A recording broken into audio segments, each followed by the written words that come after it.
हे focus, उम्मीद है आप सभी लोग स्वस्थ होंगे और आपकी प्रिपरेशन जो है एग्जामिनेशंस के लिए आईबीपीएस, बैंकिंग और एसएससी सारे एग्जामिनेशंस के लिए जिसकी भी आप तैयारी कर रहे हैं बहुत अच्छी चल रही होगी। ये जो वीडियो रहने वाला है ये मैंने आपको जैसे कि बताया कि मैं लगभग 2.5 महीने तक 2.5 मंथ्स तक जो है यूट्यूब से पूरी तरह से दूर था। तो अगर आप तैयारी कर रहे हैं, इस टाइम पे आप पढ़ रहे हैं, तो उसके बीच में ये वीडियो बिल्कुल भी मत देखिएगा। जब आप फ्री टाइम में हो उस टाइम में ये वीडियो देखिएगा। और अगर आपका मन हो ये वीडियो पूरा जानने का, क्योंकि आप एक एस्पायरेंट हैं और मैं भी खुद अभी तैयारी कर रहा हूँ, तो मुझे ऐसा लगता है कि आपको ये जानना चाहिए कि इन 2.5 महीनों में मैं क्यों दूर था और क्यों कई चीज़ें जो है कई बार ब्रेक लेनी बहुत ज़रूरी हो जाती है। तो बाकी आपकी मर्ज़ी, अगर आपको अच्छा लगे तो वीडियो को पूरा देखिएगा। तो जैसे कि मैं आपको बताता हूँ कि 2.5 महीने पहले आपको बताया मैं यूट्यूब पे ऑलमोस्ट डेली या हर 2 दिन में एक वीडियो अपलोड करता था रिगार्डिंग आपकी हेल्प करने के लिए कि आपको किस तरीके से पढ़ना चाहिए, कौन से एग्जामिनेशन के लिए कहाँ से पढ़ना चाहिए, कितना पढ़ना चाहिए और कितना नहीं, इस चीज़ को लेके। बट पिछले 2 महीने पहले, अगर मैं 2.5 महीने पहले अगर मैं देखूँ, तो मैं खुद को बहुत ज़्यादा बिजी फील करने लग गया था, क्योंकि जॉब के साथ में वीडियोस बनाना फिर तैयारी करना बहुत ज़्यादा हैक्टिक हो गया था। अगर पहले चले प्रिपरेशन के फेज़ में, तो 2021 में जब मैंने पहली बार अपनी प्रिपरेशन शुरू करी थी, जुलाई 2021 के अंदर, तो उस टाइम से लेके और जब तक जनवरी 2022 तक मेरा IBPS क्लर्क का मेंस हुआ, तो उन 5 साढ़े 5 महीनों में मैं ऑलमोस्ट, यह आपके ऊपर है कि आप इस पर भरोसा करें या ना करें, मगर जो था मैं आपको वो शेयर कर रहा हूँ पूरी तरह से कि मैं ऑलमोस्ट डेली बेसिस पे 10 से 12 घंटे एटलीस्ट 10 से 12 घंटे एटलीस्ट मैंने 5 से 5.5 महीने तक, जब मैंने पहली बार बैंकिंग की एग्जामिनेशन दी, और बैंकिंग का एक्चुअली मैं आपको बताऊं कि पहले मैं एसएससी की तैयारी कर रहा था। फिर उसके बाद में मैंने सोचा कि यार बैंकिंग के अंदर क्या है, क्योंकि एसएससी आपको पता है बहुत टाइम लगाता था उस टाइम पे ज्वाइनिंग देने में और वो सब में। तो फिर मैंने बैंकिंग की तरफ मूव करने का सोचा, तो मैंने सोचा कि एक बार सिलेबस देखते हैं। तो सिलेबस देख के मुझे लगा कि यार इसमें थोड़ा सा इंग्लिश काफ़ी अच्छा वेटेज होता है, और मुझे उसकी रीजनिंग और वो सब मुझे अपने तरफ की लगी। इसलिए मैं आपको बोलता हूँ कि जब भी आप जो नए एस्पायरेंट्स हैं, आप जब तैयारी करें, तो एक बार आप सारे एग्जामिनेशन का सिलेबस जरूर देखिए, ताकि उससे आपको एक आइडिया होगा कि आपको किस एग्जामिनेशन के पढ़ना है और किस एग्जामिनेशन के नहीं पढ़ना है। तो मैंने जब इसका सिलेबस देखा तो मुझे लगा इसकी तैयारी करनी चाहिए, मैं ये थोड़ा जल्दी कवर कर लूँगा। तो मैंने 5 साढ़े 5 महीने डेडिकेटेडली बैंकिंग की तैयारी करी। फिर नवंबर 2021 के अंदर मेरा SBI क्लर्क का मैंने पहली बार प्री दिया था, मेरा प्री क्लियर हुआ। फिर मैंने मेंस दिया, फिर कुछ मार्क्स से मेरा मेंस रह गया था। 1-2 दिन बुरा लगा, पर ठीक है, 3 साढ़े 3 महीने हुए थे उस टाइम तक मुझे तैयारी करते हुए, तो फिर मैंने तैयारी कंटिन्यू रखी। फिर IBPS क्लर्क का मेंस दिया, और एग्जामिनेशन हॉल से बाहर निकलते टाइम मुझे पता लग गया था कि मेरा मेंस जो है वो क्लियर हो जाएगा। 1 अप्रैल को इसका रिजल्ट आया, मेरा सिलेक्शन हो गया था, यूको बैंक मुझे अलॉट हुआ था। तो उसके बाद में 2-2.5 महीने का गैप रहा होगा, उसमें भी मैंने स्टडी कंटिन्यू रखी, ऐसा नहीं था कि मैंने छोड़ दिया था। फिर उसके बाद में 30 जून को मेरी ज्वाइनिंग हुई, 30 जून 2022 को यूको बैंक में, मेरे होम टाउन से ऑलमोस्ट 400 किलोमीटर दूर। आपको मालूम है कि बैंकिंग के अंदर सेकंड और फोर्थ सैटरडे ऑफ होता है। अब आने में बड़ा इशू होता था घर पे, क्योंकि 400 किलोमीटर दूर था। बट जैसे तैसे वहाँ पे साल भर की तैयारी करी। फिर उसके बाद में एक इम्पॉर्टेंट चीज़ मैं आपको बताऊंगा इसमें, कि साल भर के बीच में मैंने एक ESIC का भी एग्ज़ाम दिया था, ESIC UDC का, जिसके अंदर मेरी 11th रैंक थी। मैंने इसके रिगार्डिंग वीडियो बनाया हुआ है, अगर आपको पूरी स्टोरी जाननी है तो वीडियो ज़रूर देखिएगा, काफ़ी इंटरेस्टिंग वीडियो है। तो मेरी 11th रैंक थी और स्टेट के अंदर 12 वैकेंसीज थी, बट मेरा सिलेक्शन उसमें नहीं हो पाया था किसी रीज़न की वजह से। तो फिर उसके बाद में मैंने UDC का एग्ज़ाम दिया था बीच में। देन उसके 3 महीने बाद में ऑलमोस्ट फरवरी के अंदर मैंने यूको बैंक से रिज़ाइन कर दिया, क्योंकि एक ही रीज़न था उस रेजिग्नेशन का। अब आप सोचेंगे कि गवर्नमेंट जॉब से रिज़ाइन करना कितना गलत डिसीज़न होगा मेरा, पर वो सबका अपना अपना नज़रिया है। मेरा सिर्फ एक लौता रीज़न था वहाँ से रिज़ाइन करने का, कि मेरा जो था प्रिपरेशन का, कि मैं वहाँ से आने के बाद में रूम में जब जाता था और प्रिपेयर करता था, तो इतना थकान हो जाती थी बैंक से जाने के बाद में घर पे रूम के ऊपर, कि बिल्कुल भी पढ़ाई नहीं हो पाती थी। तो एक इकलौता रीज़न था कि मेरी स्टडी जो है वो हो नहीं पा रही थी। तो मुझे समझ आ गया था कि अगर मैं यहाँ और रहूँगा तो मेरी स्टडी नहीं हो पाएगी, और जब स्टडी नहीं हो पाएगी तो आगे कहीं भी पहुँचना बिल्कुल भी किसी भी तरह पॉसिबल नहीं है। और मेरे पास एक बैकअप भी था।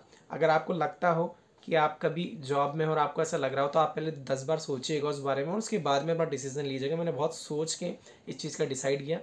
देन उसके बाद में मैं SSC की तैयारी करना शुरू कर चुका था उस टाइम पे, और कुछ टाइम बाद में मेरा SSC CGL 2022 में फाइनल सिलेक्शन हो गया, मुझे पोस्टल डिपार्टमेंट मिला।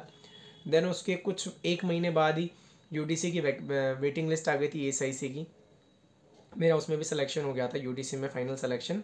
तो मुझे ESIC से मैं सिलेक्शन हो गया। मैं उस टाइम पे 5 महीने तक तैयारी करता रहा और दूसरी चीज़ की भी मैं पढ़ाई कर रहा था। काफ़ी चीज़ें मैं उस टाइम पे खुद को बिजी रख रखा था। ऑलमोस्ट 5 महीने में, जब मैंने बैंक छोड़ा तब से लेके और जब मैंने ESIC डिपार्टमेंट ज्वाइन करा तब से लेके ऑलमोस्ट 5 महीने का गैप रहा। उस बीच में फिर घर में एक फंक्शन था, देन उसके बाद में फिर मैंने ESI डिपार्टमेंट ज्वाइन किया। फिर काफ़ी चीज़ें हुई इस दौरान भी। फिर उसके बाद में नवंबर आ गया, लगभग नवंबर 2023, और नवंबर 2023 में घर में एक फंक्शन रहा। देन उसके बाद में दिसंबर में मेरी ट्रिप प्लान थी, जैसे कि मैंने 1-2 शॉर्ट्स भी अपलोड कर रखे हैं मेरे इंस्टाग्राम पे भी और यूट्यूब पे भी, आप वो देख सकते हैं।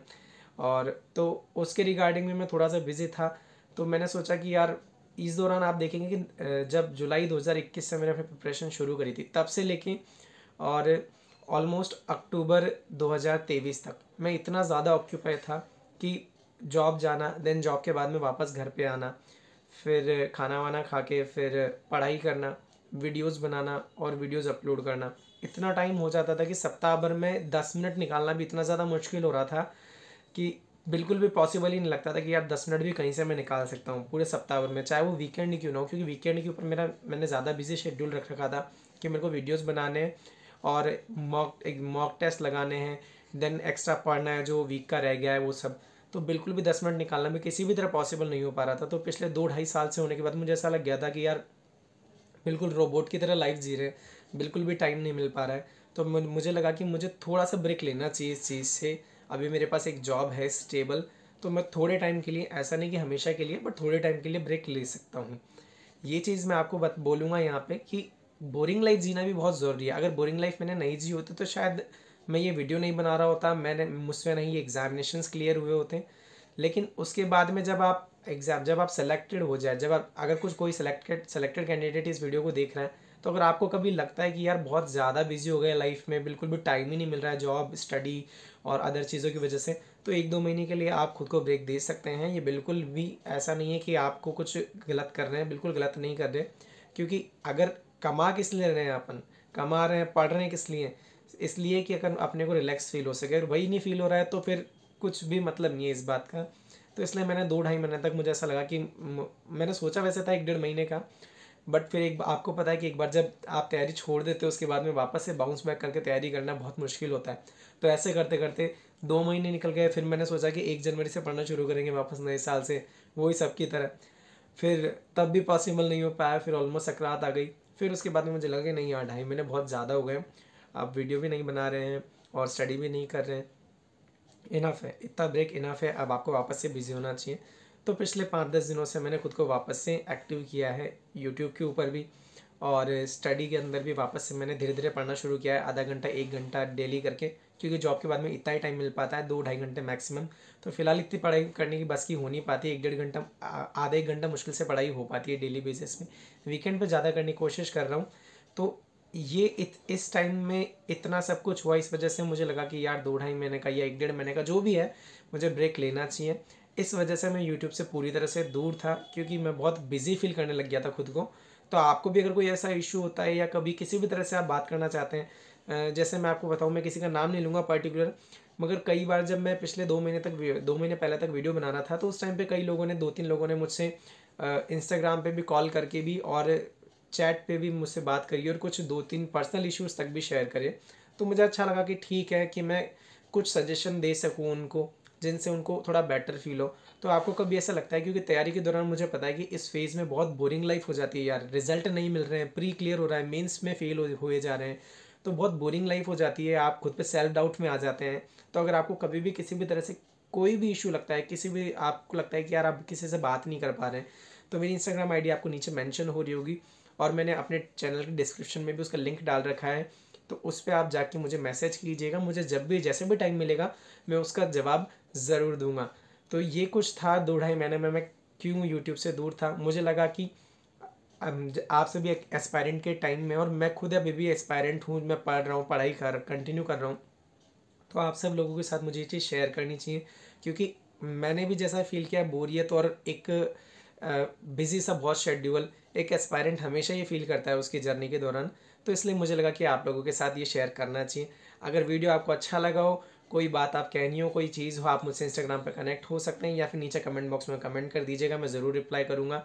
वीडियो अच्छा लगा हो तो लाइक कीजिएगा और चैनल पर नए हो तो सब्सक्राइब कीजिएगा। All the best.